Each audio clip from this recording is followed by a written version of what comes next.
It all started with a late-night crying. At first, I didn't think much of it. Kids cry, they have nightmares. It seemed normal. But then I noticed a pattern. Every single night, at exactly 2:06 a.m., the crying would begin. And the sound, it was always the same. The same tone, the same pauses between breaths. By the third night, it no longer sounded scared. It sounded deliberate, patient, like someone was practicing. I started standing outside his bedroom door, hand frozen on the knob, just listening. There were no rustling sheets, no shaking or movement.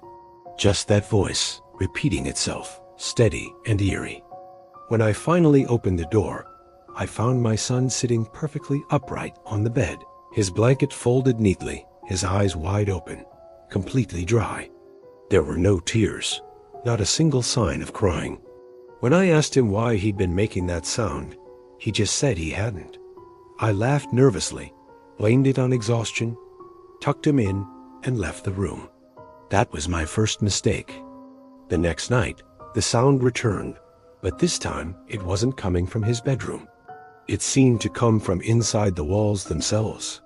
The voice slid along the hallway, stretched and distorted, as if being forced through a narrow space. I pulled open a wall panel to investigate and found only a narrow gap, too small for anyone to fit. Still, something inside moved. It shifted away from the light, breathing fast, excitedly. Then, silence. A silence that felt heavier than the sound ever did. Desperate to understand, I installed a camera in his room. At exactly 2:06 a.m., the footage glitched. When it came back, the bed was empty. My son was standing in the corner, facing the wall, completely still for hours. Just before sunrise, he turned his head all the way around and smiled directly at the camera before crawling backward into the wall itself. The following night, I locked the bedroom door. Exactly 2:06 a.m., soft, polite knocking began.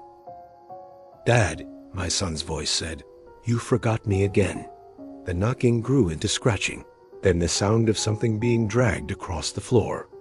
When morning came, the door was open.